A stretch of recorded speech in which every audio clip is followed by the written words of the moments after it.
ಮತ್ತು ನಮಸ್ಕಾರ ರೀ ಎಲ್ಲರಿಗೂ. ಇವತ್ತು ದಪ್ಪ ಗೋಧಿ ರವೆ ಉಪ್ಪಿಟ್ಟು ಮಾಡತ್ತೀನಿ. ಅದಕ್ಕೆ ಹತ್ತು ಎಲ್ಲ ಕಾಯಿಪಲ್ಯಗಳನ್ನ ಸ್ವಚ್ಛಗೆ ತೊಳ್ಕೊಂಡು ಗಜ್ರಿನೂ ಎಲ್ಲ ಮಣ್ಣು ಇದ್ದಿದ್ದನ್ನೆಲ್ಲ ಕ್ಲೀನ್ ಮಾಡಿ ರೆಡಿ ಮಾಡಿ ಎಲ್ಲ ಕಾಯಿಪಲ್ಯಗಳನ್ನ ಸಣ್ಣಕ್ಕೆ ಹೆಂಚಿಟ್ಕೊಂಡೇನಿ ರೀ. ಉಳ್ಳಾಗಡ್ಡಿ, ಮೆಣಸಿನ್ಕಾಯಿ, ಟೊಮ್ಯಾಟೊ, ಒಂದು ಎಲೆ ಕ್ಯಾಬೇಜ್, ಒಂದು ಗಜ್ರಿ ಇವೆಲ್ಲನೂ ಸಣ್ಣಗೆ ಹೆಂಚಿಟ್ಕೊಂಡೇನಿ ರೀ. ಒಂದು 2-3 ತುಂಡು ಹಸಿ ಶುಂಠಿನೂ ಜಜ್ಜಿಟ್ಕೊಳತ್ತೀನಿ ರೀ. ಇವೆಲ್ಲನೂ ರೆಡಿ ಮಾಡಿ ಇಟ್ಕೊಂಡ್ರೆ ಜಲ್ದಿನ ಆಗಿಬಿಡ್ತೈತೆ ರೀ ಉಪ್ಪಿಟ್ಟು. ನೋಡ್ಬೋದು ಈಗ ಎಲ್ಲ ನಾನು ಕಾಯಿಪಲ್ಯಗಳನ್ನ ಎಲ್ಲ ರೆಡಿ ಮಾಡಿ ಇಟ್ಕೊಂಡೇನಿ.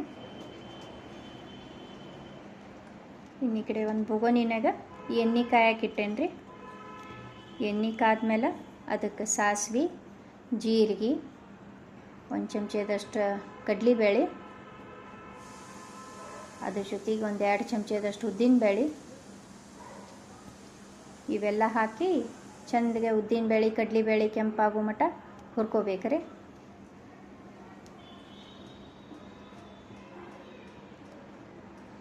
ಇವೆಲ್ಲ ಚೆಂದಗೆ ಹುರ್ಕೊಂಡ್ಮೇಲೆ ಹೆಂಚಿಟ್ಟಿರೋ ಎಲ್ಲ ಕಾಯಿಪಲ್ಯಗಳ್ನ ಅವತ್ತಕ್ಕೆ ಹಾಕಬೇಕ್ರಿ. ಗಜ್ಜರಿ, ಮೆಣಸಿನ್ಕಾಯಿ, ಉಳ್ಳಾಗಡ್ಡಿ, ಅಲ್ಲ ಜಜ್ಜಿಟ್ಕೊಂಡಿದ್ದ ಎಲ್ಲ ಹಾಕಿ ಹಸಿ ವಾಸನೆ ಹೋಗೋ ಮಟ್ಟ ಚೆಂದಗೆ ಹುರ್ಕೋಬೇಕ್ರಿ. ಈಗಿನ ಕಾಲದ ಎಲ್ಲ ಜನರು ದಪ್ಪ ಗೋಧಿ ರವೆ ಉಪ್ಪಿಟ್ಟು ಮಾಡೋದನ್ನು ಮರ್ತ ಬಿಟ್ಟಾರ್ರಿ. ಮೊದ್ಲ ಕಾಲನಾಗ ಎಲ್ಲರ ಮನ್ಯಾಗ ಹಳ್ಳಿಗಳ್ನಾಗ ದಪ್ಪ ರವೆ ಉಪ್ಪಿಟ್ಟನೇ ಜಾಸ್ತಿ ರೀ. ಹೊಲದಾಗ ಆಗಿದ್ದನ್ನು ಒಡಿಸಿಡ್ತಿದ್ರೆ ಅದನ್ನು ಬೆಳಗ್ಗೆ ನಾಷ್ಟ ಎಲ್ಲರ ಮನ್ಯಾಗ ಅದ. ಕ್ಯಾಬೇಜ್ ಮರ್ತಿದ್ನ ರೀ, ಅದನ್ನು ಹಾಕಿ ಕೈಯಾಡ್ಸೀನಿ. ಇಲ್ಲಿ ನಾನು ಈಗ 2 ವಾಟೆ ಗೋಧಿ ರವೆ ತೊಗೊಂಡೇನಿ ರೀ.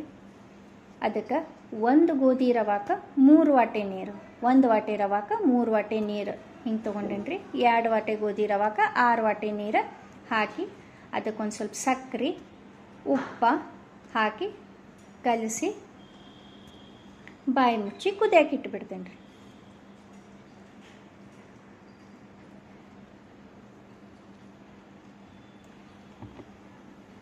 ಎಲ್ಲ ಹಳ್ಳಿಗಳ್ನಾಗ ಉತ್ಸವ ಸಮಾರಂಭ, ಹಳ್ಳಿಗಳ ದೇವಸ್ಥಾನನಾಗ ಅಲ್ಲಿರೋ ಎಲ್ಲ ಮಂದಿ ಬೆಳಗ್ಗೆ ದೇವಸ್ಥಾನಗಳ್ನಾಗ ನಾಷ್ಟ ಆಗೋದು ದಪ್ಪ ರವೆ ಉಪ್ಪಿಟ್ಟನೇ ಜಾಸ್ತಿ ಮಾಡೋದ್ರಿ.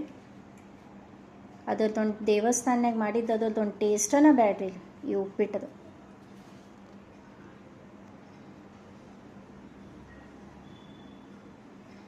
ನೀರು ಕಾದ್ಮೇಲೆ ಕುದಿ ಬಂದ ಮೇಲೆ ಹೆಂಚಿಟ್ಟಿಟ್ಟು ಟೊಮ್ಯಾಟೊ ಹಾಕೀನಿ ರೀ. ಟೊಮ್ಯಾಟೊನ ನಾವು ಒಗ್ಗರ್ನಾಗ ಹಾಕಿಬಿಟ್ರೆ ಏನಾಕತ್ರಿ, ಎಲ್ಲ ಮಿಜ್ಜಾಗಿ ಬಿಡ್ತೈತಿ. ಅದಕ್ಕೆ ನೀರು ಕುದ್ದ ಮೇಲೆ ಹಾಕೀನಿ ರೀ. ಅದ್ರ ಜೊತೆಗೆ ನಾನು ರವಾನು ಹಾಕಿಬಿಟ್ಟೇನಿ ರೀ. ಈಗ ಬಾಯಿ ಮುಚ್ಚಿಟ್ಟು ಕುದ್ದ ಮೇಲೆ ನೋಡಿ ಅದಿನ್ನೂ ಒಂದು ಸ್ವಲ್ಪ ಆಗಬೇಕಂತ ಹೇಳಿ ಮತ್ತೆ ಮುಚ್ಚಿಟ್ಟೀನಿ ರೀ ನಾನು. ನೀವು ನೋಡ್ಬೋದು. ಕರಿಬೇವು ಮರ್ತಿದ್ನಿಲ್ಲ ನಾನು ಹಾಕೋದು, ಅದಕ್ಕೆ ಈಗ ಹಾಕಿ ಕೈಯಾಡ್ಸತ್ತೀನಿ ರೀ. ಸಾರಿ ರೀ.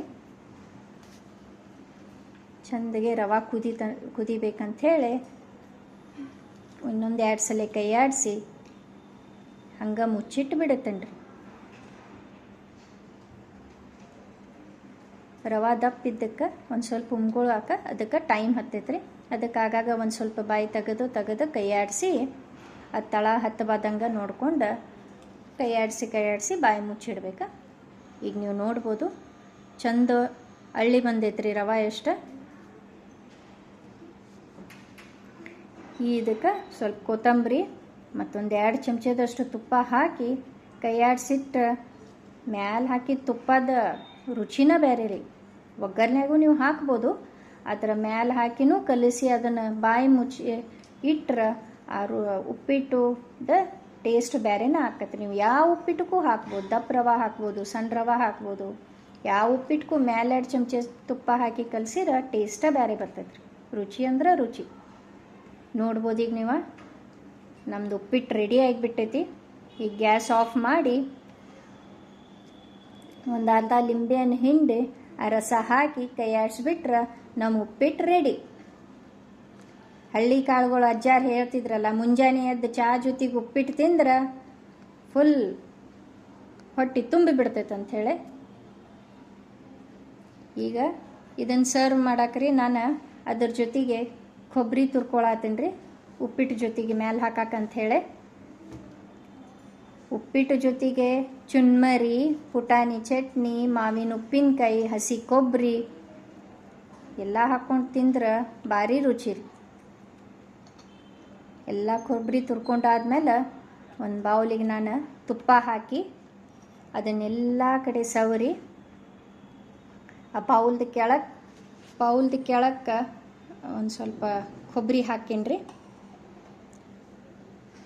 ಹಾಕಿ ಕೊಬ್ಬರಿನೂ ಚೆಂದಿಗೆ ಎಲ್ಲ ಕಡೆ ಸವರ್ಕೊಂಡು ಇದ್ರಾಗ ಒಂದು 2-3 ಚಮಚದಷ್ಟು ಉಪ್ಪಿಟ್ಟು ಹಾಕಿ ಚೆಂದಿಗೆ ಒತ್ಕೋತೀನಿ ರೀ.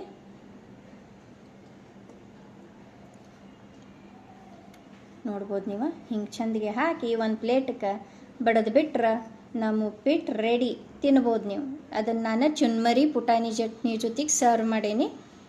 ನನ್ನ ದಪ್ಪ ಗೋಧಿ ರವೆ ಉಪ್ಪಿಟ್ಟು ರೆಡಿ. ನೀವು ಟ್ರೈ ಮಾಡಿರಿ.